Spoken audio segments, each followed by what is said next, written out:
¿Qué tiene que ocurrir para que una vaca pueda producir leche?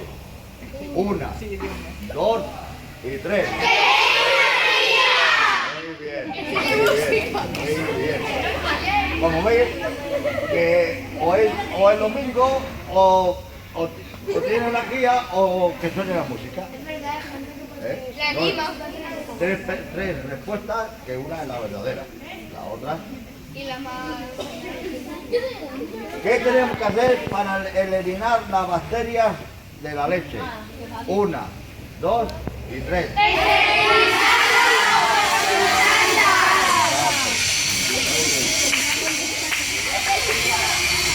Vamos con la cuarta.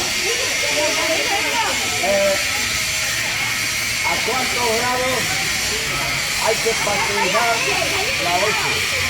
¿A 35, 65 o 95? 1, 2, 3.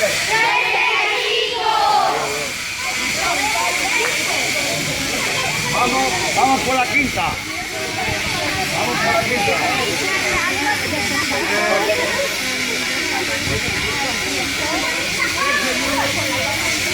Se llama paseo. Un científico, un pastor o un futbolista.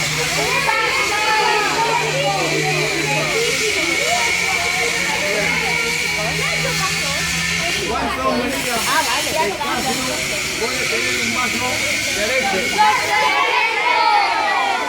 Bien. Ya no esperan que diga 3, pero ellos.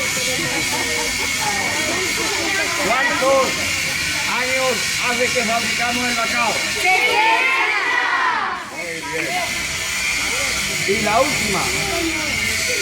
¿Dónde, qué país se produce el cacao?